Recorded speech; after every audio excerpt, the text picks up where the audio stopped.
Just a reminder that these videos are made for adult doll collectors or adults buying dolls for others. This is not a video for children. Viewer discretion is advised. Thank you very much for listening.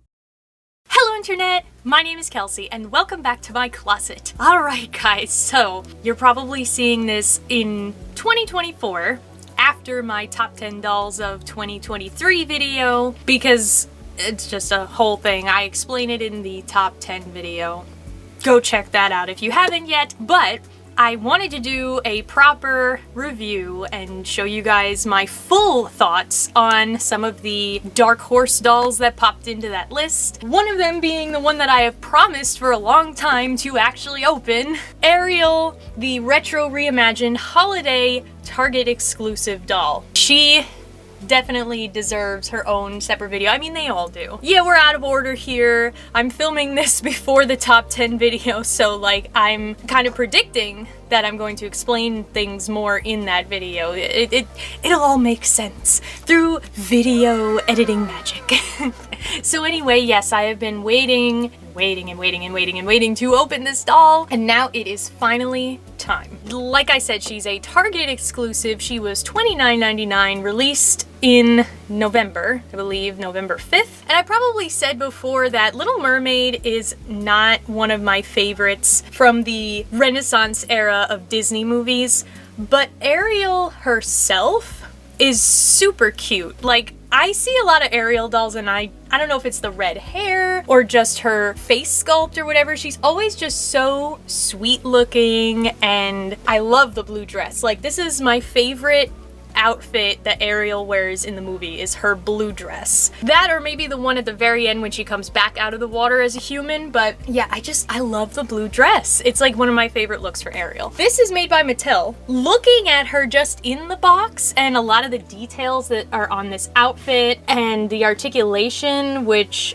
I think I know how much articulation she has, I'm not sure. This could have easily, knowing Mattel, they could have easily put this on Mattel Creations for like $50 and tried to justify it. So the fact that it was $30 and easily accessible at Target was pretty good. Also, she's supposed to be a holiday doll, and they have some holiday imagery on the packaging here, you know, sparkles, stars, a bow, the festive kind of plaid, but the outfit itself, besides the little plaid details on the ruffle and the bow, is not very holiday-ish, so you can have this as a year-round Ariel, which I also appreciate. Okay, so that is the front. We have a little picture of Ariel here and a wall of text. Celebrate Disney 100 with Ariel from Disney's The Little Mermaid. Worn on her enchanting tour of the kingdom, Ariel's blue fashion is reimagined here in elegant satin and charmeuse with festive plaid details and nautical-inspired shoes. I haven't gotten a good look at the shoes, so I'm excited to see what they look like. I am so sorry you had to stay in this box for so long.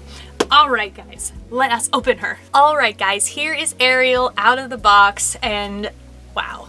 She's like so cute, and just like feeling her and looking at all the details on this outfit, you slap a certificate of authenticity in there and call it black label or gold label, whatever they do on Mattel Creations, and put a stand in that box, they could have charged $50 like they do with other dolls. Let us take it from top to bottom as we normally do. So Ariel, her face mold, she always has the cutest little face. I don't know if it's her cheeks, like the shape of the cheeks and everything, and then her smile or what, the big toothiness of the smile. I love Ariel's face on dolls. I think she's always really, really cute. Of course, she has her classic hair swoop, and it's a bright red. She does have a little product on this one curl that's meant to go kind of in front of her shoulder, but the rest of her hair, well, there is a little bit of product back here, but is definitely a nice saran. It's got that waxiness. That's another positive thing because, you know, for a vibrant color like this, they could have gotten away with, or they could have made the argument to use poly,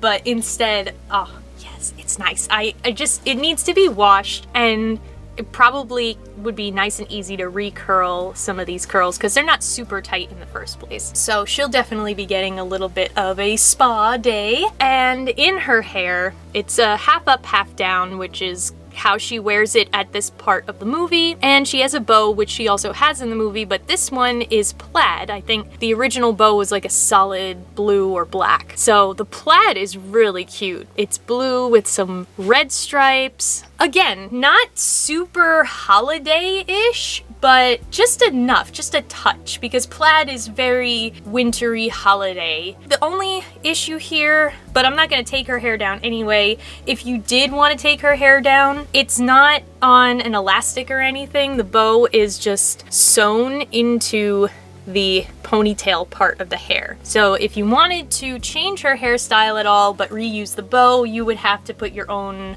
elastic or something on it. Then we have her adorable face. Like I said, she's got light blue eyes, she's got a side glance, some light blushing, a kind of plum burgundy lipstick, and a big smile. She is so precious. Moving on to the outfit. So I think the biggest difference is that the shirt underneath on the animated version is white, but the rest is pretty accurate to her cartoon version. So the top part of the dress is a light blue satin, almost a sea foamy kind of blue. The shirt part is gathered at the neck to make it a little roughly looking, and then the sleeves kind of bell out and then gather again at the wrist with some extra bits over the wrist area. Then we have a pleather bodice, which is actually a separate piece. And actually, looks like the skirt and the shirt are separate pieces. Dude, this is crazy! On a $30 Mattel doll from Target rather than a Mattel Creations. Mattel Creations, what are you doing? That you're charging us $50 to $75 for dolls that don't have multiple pieces like this. Anyway, and this is a nice soft pleather too. So we have this kind of greenish navy bodice. I love the ribbing kind of stitches that they put in here to form it to her body. It's got a little corset lacing up top, just like a hint of corset lacing. This is what it looks like on the inside. It velcros in the back, and again, it's a separate piece. It comes to a point down here. I mean, the dress, like the skirt and the shirt, doesn't look amazing without it, just because altogether the outfit looks better like this. But if you wanted to reuse these pieces in different outfits on other dolls, you could. So let me just see how far the shirt goes. So this is how far the shirt goes down, just above the hips, but it is satin all the way and it velcros in the back. So again, a very nice surprise that it's separate from the bodice and the skirt. And an even better surprise that I had no idea about until I opened the doll is the layering of the skirt itself. We have this more royal blue color. It does have a waistband up here, goes around and velcros in the back. It's a solid color, but it is a nice smooth satin. It's different from this. It's a little more matte than the shirt part. And then at the bottom, we have a trim of navy blue ribbon and that same plaid material as a ruffle all the way down at the bottom. And you might have spotted, as I turned her around, there is a separate petticoat under the skirt. You probably heard it kind of rustling when I was touching the overskirt and thought it was paper. But no, it is a petticoat. I mean, it's so hard for us just to get like layers in a collector doll. I just, like, the fact that she's $30, it doesn't make sense. It makes Mattel Creations not make sense anymore. But anyway, yes, so here's what it looks like. It's actually a little more voluminous than the skirt itself, which adds to the volume of the skirt, because when you compress it, it puffs it up more underneath, if that makes sense. Physics, you know. We have an elastic waistband up top here that does go up kind of under the shirt area, and then it comes down into a gathered circle skirt almost, which is made of tulle, and there's a little lace trim at the bottom of the tulle, which you can't really even see under the skirt. So the fact that they even did that in the first place, I'm just like, again, I'm blown away. It's crazy. And then finally we get down to the shoes. So they're kind of the same navy color as the bodice. They look at first like basic pumps, but you can see, as they said on the box, there's nautical inspiration because there are molded ropes all around the sides and the heel. Oh, there's anchors too. Those are kind of hard to see. You can see anchors on the heels, and the ropes up at the back of the heel kind of make a heart shape. Very subtle details, just a little bit extra to make the shoes more special than plain pumps. And you can see the shoes because the skirt does come down more to the ankle. Actually, it doesn't even reach her ankle. It's kind of mid-calf where the skirt ends.